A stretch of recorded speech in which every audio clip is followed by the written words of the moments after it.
আমরা পরীক্ষা দিলেই ফেল করি, আর ফেল করবো না কেন? কারণ আমরা তো পড়ার সময় পাই না। 365 দিনে 1 বছর, এর মধ্যে 52 দিন শুধু শুক্রবার, আর এই 52 দিন বাদ দিলে থাকে কত? 313 দিন। এর মধ্যে শীতকাল, গ্রীষ্মকাল, বর্ষাকাল বাবদ ছুটি রয়েছে 50 দিন, আর এই 50 দিন বাদ দিলে থাকে কত? 263 দিন। এর মধ্যে আমরা প্রতিদিন 8 ঘন্টা করে যদি ঘুমাই তাহলে 122 দিন চলে যায়, তাহলে থাকে কত? 140 দিন।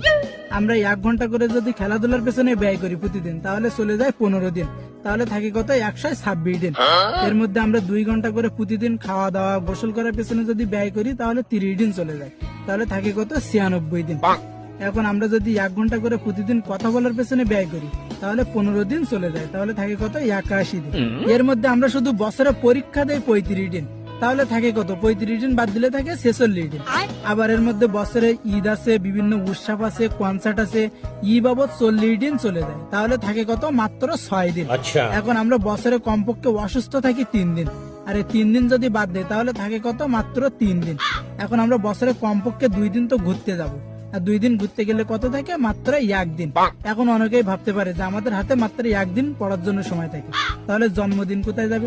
আমরা তো জন্মদিন পালন করবো, এই জন্মদিন পালন করতে গিয়ে 1 দিন চলে যায়, মানে আমাদের হাতে 1 দিনও সময় থাকে না পড়ার জন্য, যে কারণে